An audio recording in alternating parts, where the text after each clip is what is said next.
Hey everyone, it's Jesse, and today you're going to be watching me react to Nostalgia Critic's review of the Smurfs 2.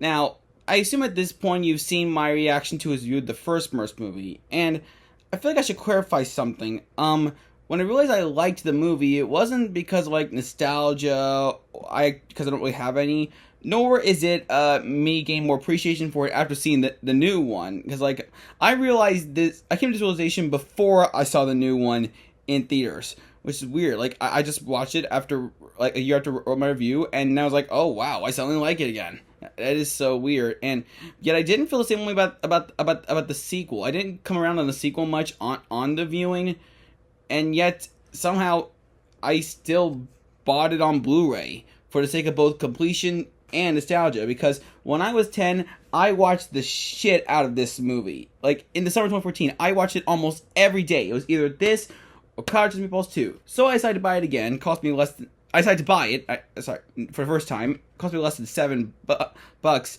and together with Cloudy 2 Blu-ray, it cost me $17.87. So I think that's a pretty good deal, regardless of the movie's quality. And I'm a bit underwhelmed by this Blu-ray. For one thing, there aren't really any extras that are useful or substantial in any way. Also, there's no audio commentary. I wouldn't mind it so much, except the first movie did have those things. But how do I feel about it now? Well, it's weird because I still feel the same way as I did. Like, everything I said in my reviews still holds up, but I did get a tad more enjoyment from it this time around. So I'm not sure if I should still call it a bad movie or not. But I'm still gonna react to this the same way I did with the Smurfs 1 review, because I do want to nitpick several things and address certain things that he says in the video. So might as well get into it now.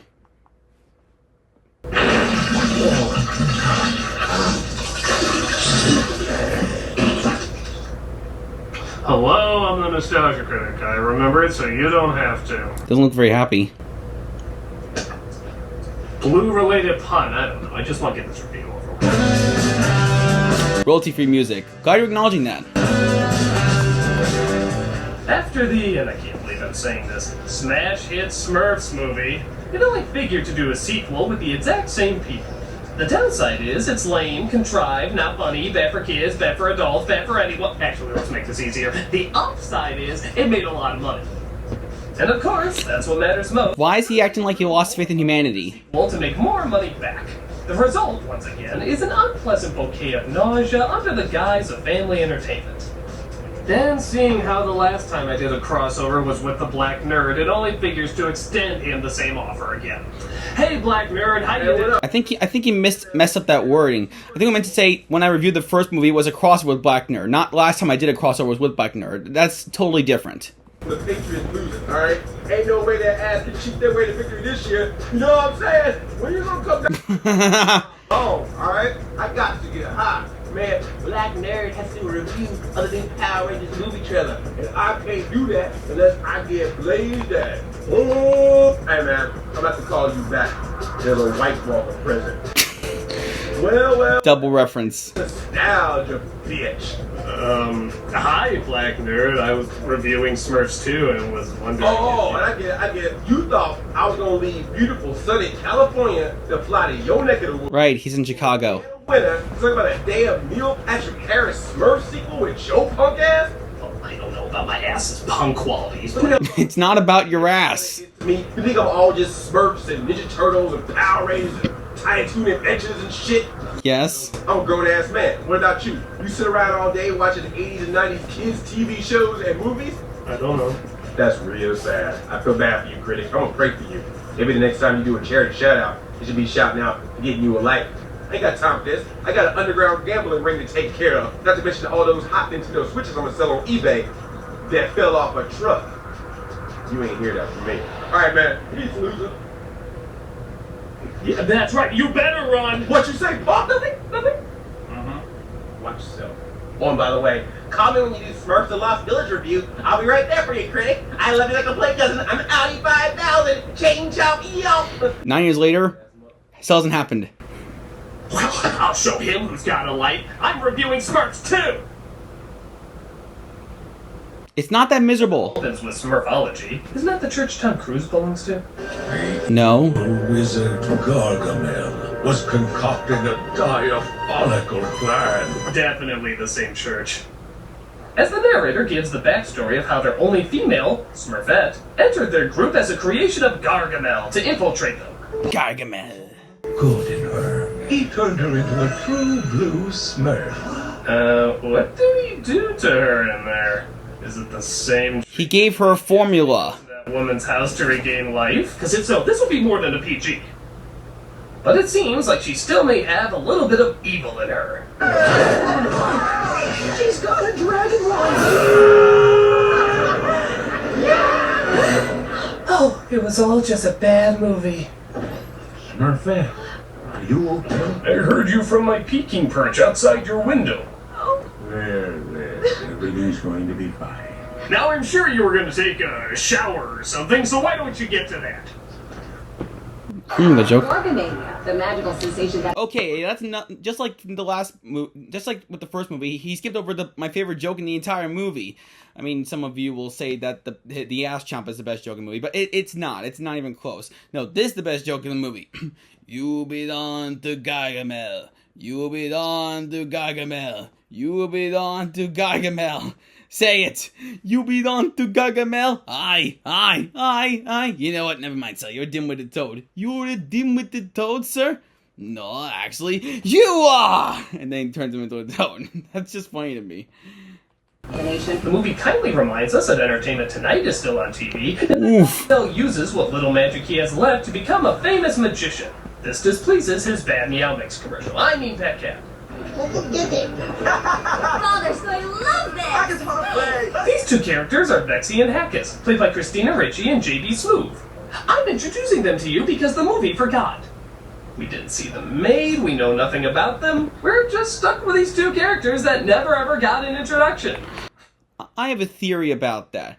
See, people going into this movie have already seen the trailer and read the plot synopsis. The trailer explained to them that they were two naughties that Gargamel made to infiltrate the Smurfs. So the movie's banking on the fact that you've seen the trailer because they don't need to explain that fact, because they assume that anyone who doesn't watch the trailer is probably stupid. I mean, I always assume that too, but there are several movies that I didn't watch the trailer for before watching them, so that would make me stupid. And that doesn't make any sense because I am most certainly not stupid. Don't you hate it when that happens, Bill? Mm-hmm. That's so Bill. I love Malcolm. Trouble brewing down at Smurf Village. Like Smurfette thinks everyone forgot her birthday, when really there's a surprise party being planned. Shit's getting real! Occasionally, it's good to have a little alone time. Yeah, so take a hike. Yeah, we don't need you here, we're good. So, no one remembered my birthday? Okay, there's like 1 billion of you, and nobody invented Facebook yet. I think this would be quite common. Also, you nearly wiped out their village. You're lucky they didn't burn you like a Kentucky Fried Joan of Arc, and you're bitching that they forgot your birthday? If blue privilege was a thing, you'd be the Violet Beauregard of it. Actually, technically, they do have Facebook. It's just Smurfbook. Speaking of Blue, that's the cruel name given by parents Neil Patrick Yikes. Harris and Jayma Mays, celebrating his birthday with the arrival of Harris's stepdad. But Harris hates him because he's reasonably nice. You must all be his friends, which makes you my friends. You're all getting hugged. Hey! You'll want to do it. Just wait. There's nothing like the embrace of two proud Doyle men. I am not a Doyle man. No, you're the rough draft of Niles Crane. Regardless, we had to hate each other for some reason, and I still don't really see a reason. Well, the movie does give a couple reasons later on. One, he always ruins Patrick's plans. And two, he took away Patrick's parrot. I mean, they explain it in the movie. I mean, you should know that. You've seen the movie that you're reviewing.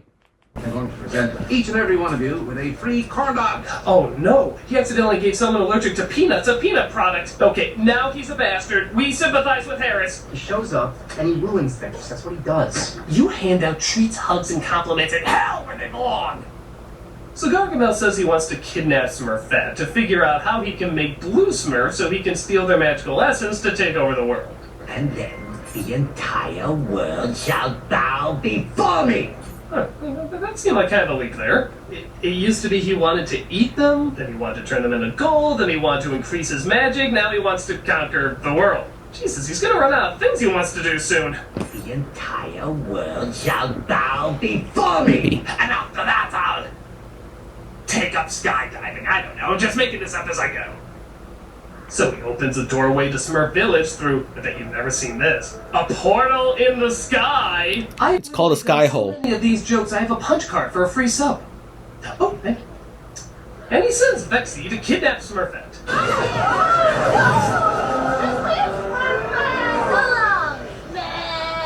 Another sign of high-paid writing there. And then she says, "So long!" Now that persona just learned how to talk! Okay, this is really worth addressing. She did not say meh, she clearly said Smurfs. Of course, you probably couldn't figure that out because you didn't turn on the fucking subtitles. This is what happens when you don't watch movies with subtitles. You mishear things and make jokes about it simply because you misheard it. By the way, the fact he didn't watch it with subtitles is ironic because this video does have subtitles. I don't know, he probably didn't make the subtitles. My powers of deduction lead me to believe that this is the work of Gargamel. Yeah, who else would be? You've shown no other characters or parts of your world. So while Papa assembles a team to go and save her, Harris is dealing with real troubles of his own. Like his stepdad wants to put a crown on the birthday boy. What?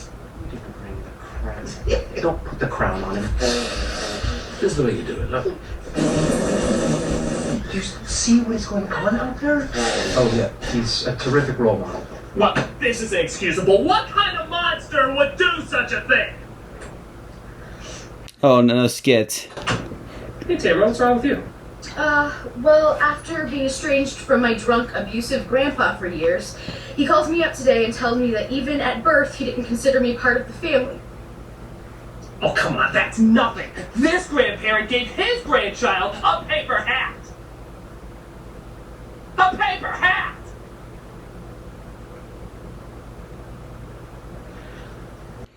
I misremembered the joke of Tamara being mad that someone was nice to her. He also gave away Harris's bird when he was younger. Exactly. His stepdad was allergic. When my dad took off, he left Zeus. And I loved that bird. All the more reason to hate the bastard. Worse. He still has his hand held awkwardly there. But the portal opens up, and the Smurfs return to take credibility away from Harris once more. Welcome to hell. This is exactly what awaits you in the fiery pit. It's just this on a non-stop loop. Clumsy, is that you? I'm blind. Oh, who am I kidding? Any part of this movie would be playing in hell. No, it wouldn't. Smurfette's been taken. Wait, what? Hey, what do you mean taken? What other way can you interpret that? You got cast in a Liam Neeson movie. What do you mean? What do you mean? I'll call the dogs here. You get Blue's passport. So Harris and his family agreed to help them by going to France to find out where Gargamel is performing. And... Bill! Bill, I didn't know you were here. Mm-hmm. God, seeing you again makes me realize I should forgive him for the bad things he said. Mm-hmm. Thank you, Bill. Mm-hmm. I am so glad we have this detailed history together. That is so Bill!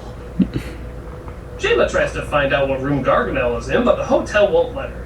But she dresses up like Audrey Hepburn, so they will tell her. No one wants to be on the... This is Phil. That's a French accent. I'm just astonished there's a Breakfast at Tiffany's homage and yet no Mickey Rooney dress up. Imagine how that would have gone. Oh, hell no, I'm not doing a sketch of that. I want to keep this channel. Smart choice. Hi, Daddy. Oh, yeah, I forgot. Blue's performance in this is... Well, he's a kid, so how do I put it lightly? He's the worst thing I've ever seen. After every moment, you'd swear he screams, "Yay, I said a line!" Hi, Daddy. Smurf, Smurf, Smurf. Daddy always loses. Yeah. Are you an angel? Oh, sorry, that was Jake Lloyd, but it was hard to tell the difference, wasn't it? Actually, it was not hard. For one thing, Jake Lloyd, even at his worst, didn't speak with the weird baby voice that that Jake I forget his name. Whatever that kid. They weren't speaking the baby voice that kid was speaking at. Jacob Tremblay, that's the one that Jacob Tremblay was speaking at. And second, that clip was in 2.35 to 1, whereas the Smurfs 2 is in 1.85 to 1. Also, I tried to defend Jacob Tremblay at one point by saying he was trying to talk like a little kid, because this takes place like a couple years after the first one. But even by that standards, his line delivery is weird. Like, no 2-year-old ever say something like "Smurf dogs, yum!" or "Daddy and Vixter." No one would talk like that. Gargamel uses his magic to turn Harris's father into a duck and fling Harris around the room. Daddy, quiet! Daddy, quiet! You're not acting! You're not acting! Oh no, throw the kid in there! That'll be more than worth the price of admission. Oh. What are you so cross about? You always barge in and ruin everything. You're like a walking disaster. You know, I really hope someone was just channel surfing and came across this scene. I would love for them to rationalize what's going on. I'm pleased. Yes, for Look me in the eyes and say that. I can't. That would be weird. Movie, we had to deal with the stepdad as a duck. Okay, I need to know if you fit in a blender. What makes the scene even stranger is that he's got a little black stripe on his beak, so it looks like we're listening to Hitler Duck. I do not want to listen to Hitler Duck. No wonder the cartoon that preceded it was this. Which just adds to Harris's anger of his stepdad. By the way, if I saw this review when it first came out, I don't think I would have gotten that Donald Duck cartoon at all. I don't think I saw it until like a year later as part of an assignment for 8th grade to watch a bunch of Disney propaganda cartoons. I'm gonna strangle that duck. Oh. Black cloud follows me around. Try pointing that scene out of context. Do you want him to or not? A lot of fathers don't even do that. He's not my father. Need I remind you, paper hats and being allergic to birds? Devil! Hurry up. Whoa! Look, Daddy! Oh my god, every time that kid talks, cancer gets a little stronger! But that doesn't stop his stepdad from coming anyway and getting caught by the chefs. Oh yeah, it starts with the ducks, and soon no one's safe. Really? Duck Hitler just made that joke. What's next, Heil Flipper? The literal goose step? It looks like Smurfette is getting more friendly with Vixie, but unfortunately they already used their "I kissed a Smurf" joke in the last movie. Yikes. Sorry, Papa Smurf didn't come for you. And I'm sorry you were in that darn cat. Double yikes. Maybe your place is here. With us. Yeah. Maybe it is. Yes, after being here less than a day, and most of that day being used to torture you, clearly this is where you belong. Why is she being nice to them? She's just identifying with their captors. No, she thinks we don't care anymore. Maybe it has something to do with us acting like we didn't care anymore. Yeah, if you knew her sensitivity was so great, like she clearly said here. They know how tough my birthday can be. Why would you be stupid enough to fake her out? Isn't that like half the day telling someone how much you hate them and then at the last minute just saying, kidding, love you? Then again, maybe that would... You know, it took me a while to understand what Critic meant. When I last saw that a couple years ago, I thought he was referring to the actors sounding like they didn't care anymore. But now, as I mentioned earlier, with the Smurfs acting like dicks towards Smurfette, that should be blatantly obvious given what we just saw. We're seeing how she suddenly thinks Gargamel is a caring father simply because he gives her a gift. Or the fact that he remembered her birthday. Okay, I'm not gonna say anything, but I am gonna freeze frame here. Do as you will, Internet. It's the Smurfs. Nobody will fault you. Smurfette also seems to get her first taste of real power when Gargamel gives her a tiny magic wand. How do you know I won't use it on you? Because, Smurfette, I am your father. Search your feelings. You know it to be true.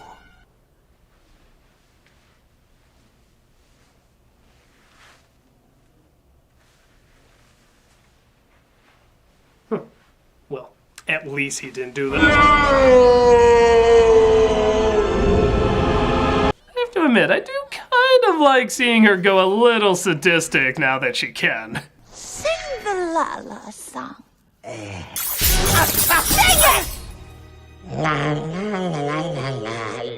And you will know my name is the Lord when I lay my vengeance upon thee. She seems to enjoy doing evil, especially when it's inconsistent, like not breaking mirror glass but breaking window glass, as the Smurfs are launched out while Harris saves his stepdad. Take to the skies, gods! Free at last! Free at last! What are you, Martin Luther Wing? But that wasn't Star Wars related. It just feels good, okay? Harris's dad catches the falling Smurfs just before he turns back into a human. Where's Smurf at? Too late.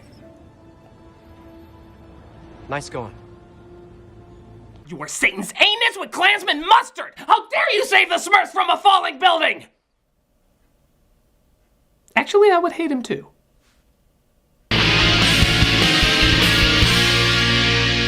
Okay, 3 things.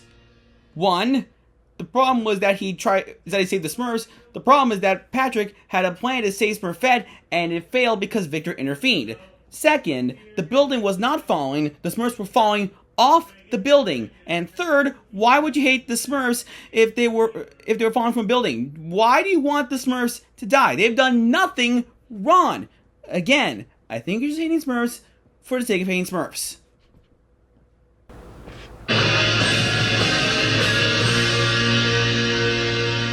So it's revealed that all of Harris's anger towards his stepdad was for nothing.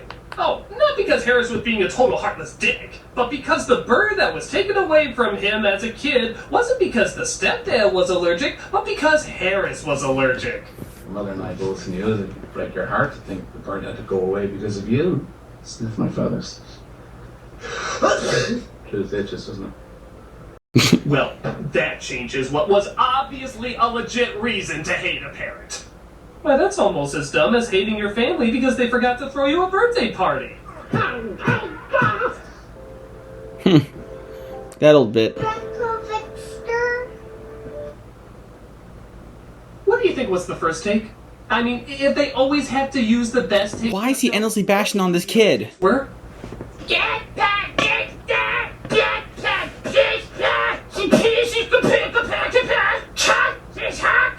You know, if I take 43, I'd give up too. And because this film totally doesn't care that it wants the main theme to be daddy issues, exactly like the last film, we once again have another balcony scene between Harris and Papa Smurf, exactly the same as the first one. I haven't done enough. Gargamel just made her, but you made her what she is. No one asked you to, you just did. That's a pretty special kind of love. Oh well, still hate my dad. Off to watch this movie so bad they'll reboot it in a few years.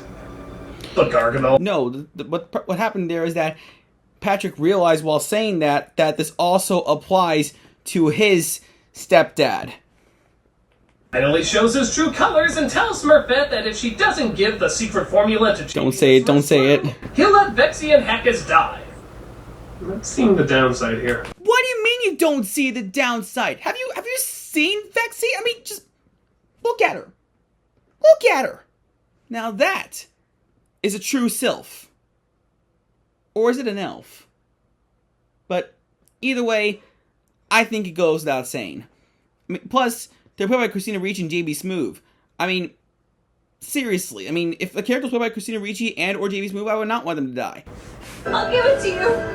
Just beat them. Best. One hopeful thought.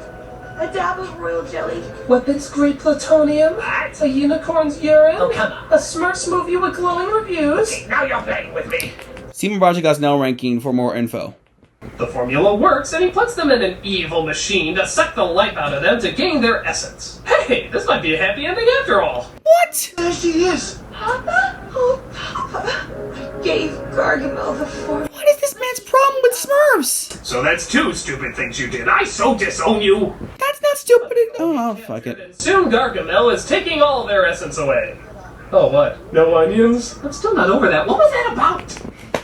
What does not make sense about this? I mean, it's a known fact that onions make people cry.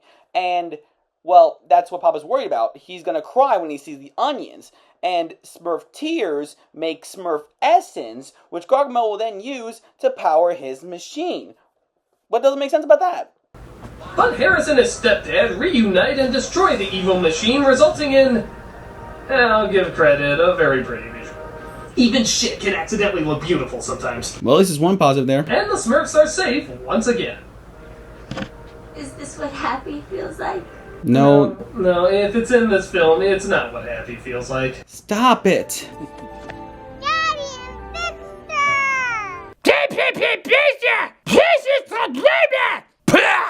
Yeah, don't expect to be nominated for a Screen Actors Award anytime soon. That they grow up so fast. But that's what these Smurfs movies do! They take great talent. Okay, this is another problem I have. He just ends the review at that part, even though there's still a good chunk of movie left to go. Does he seriously not give a shit about this movie? I mean, really, you really should, man. If you're gonna review it. Neil Patrick Harris is super unlikable in this. None of the actors are given any funny lines. Even Hank Azaria, whose voice is pretty funny and has good timing, still can't make any of this work. It's a bad follow-up to an already bad film, and I'm happy as hell it's the last one I ever have to watch for sequel month.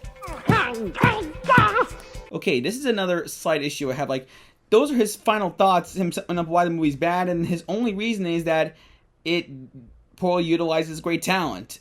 And that's it. That's the only reason he gives for the movie being bad, and literally nothing else. He's never quite clear as to what makes the movie bad. He's just hating on it for the sake of hating it. And he also said none of the actors given any funny lines. Hello? John Oliver as Vanity Smurf? He was one of the main characters of the movie, and you completely sideline him in this entire review. Like, he has a bunch of lines, and you didn't play a single one of them. Like, I've never been a guy who likes I've never been someone who likes Blockbuster Buster more than Nostalgia Critic, but at least Blockbuster Buster knew to mention John Oliver, and even went so far as to bring up the good aspects of this movie, which the Critic absolutely failed to do because the good aspects of this movie are certainly more than one. I mean, my face! It's gorgeous. I mean, come on. That's funny. I'm not going to do all Vanity Smurf's lines, but I will link to a compilation on YouTube that is pretty funny and enjoyable that does have all of his lines, and you'll see exactly what I mean. I'm the Nostalgia Crank, and thank God it's finally over!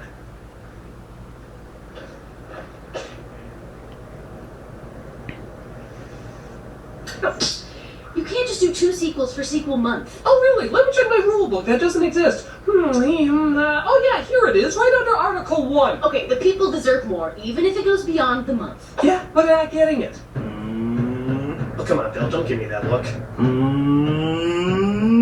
Look, I know what you're insinuating, especially after all we've been through.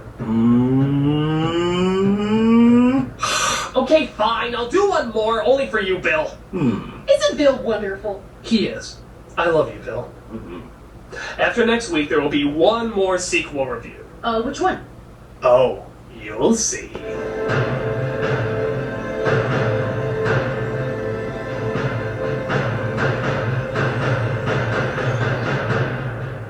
Okay, Bill, what the hell? I thought I knew you.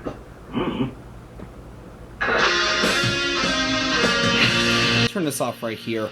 Okay, yeah. So that was Nostalgia Critic's review of Smurfs 2, and you'll see exactly my problems with it, right? I feel like he only focuses on the bad aspects of the movie, while glossing over what actually works about it. Because I assure you, the movie is not all awful. It's certainly one of Gosnell's more tolerable movies. And like I said throughout the course of the video, there are definitely lots of good aspects to these movies that he skips. Probably because he doesn't like Smurfs in general. I don't know. Because, like I said, the Smurfs never did anything horrible. I mean, the only way any of the Smurfs would be annoying is that they were either A, sound like the cartoon counterparts, or B, were played by... So, yeah.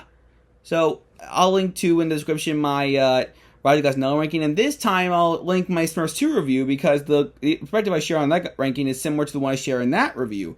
And I'll also link to the Vanity Smurf compilation. I guess that's all for now. I'm Jesse, and I'll see you next time. Peace.